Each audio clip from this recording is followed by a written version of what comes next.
বন্ধুরা, আমি সকালে একটু বেরিয়েছিলাম, মানে ওই 10:30-11টার দিকে একটু বেরিয়েছিলাম, খুব দরকারি একটা কাজের জন্য।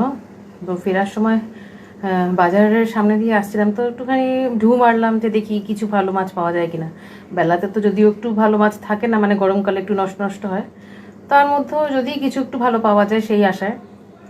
যদিও ফ্রিজে আমার মাছ স্টোর করা রাখা আছে, তো এই ট্যাংরা মাছটা দেখে একটু ফ্রেশ বুঝলাম, তো এই মাছটা কিনলাম। অনেকদিন ট্যাংরা অ্যাকচুয়ালি খাওয়াও হয়নি। এত ছোটো ট্যাংরা একটু মাংসটা কমই হয়, মানে মনটা খারাপ লাগে খাওয়ার সময়, মানে 2-3টে মাছে মানে ভালো লাগে না।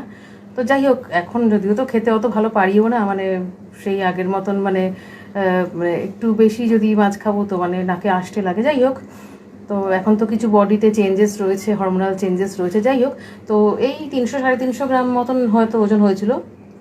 তো দেখলাম মাছটা কাটানোর সময় মাছটা ফ্রেশই, ঠিক আছে। আবার এইটুকুনি মাছে আবার কিছু কিছু মাছে ডিমও হয়েছে। তো যাই হোক, এখন ধুলাম, মানে প্রথমে ছাইগুলো ভালো করে পরিষ্কার করে নিই, তারপরে একটু ভিনিগার আর নুনে একটু 5 মিনিট ভিজিয়ে রেখেছিলাম, তারপর ভালো করে মানে চটকে চটকে ধুলাম, মানে মাছের গায়ে যেটা হালকা রোদ থাকে সেটাও মানে পরিষ্কার হয়ে গেল, ঠিক আছে, মানে একদম ফ্রেশ হয়ে গেল।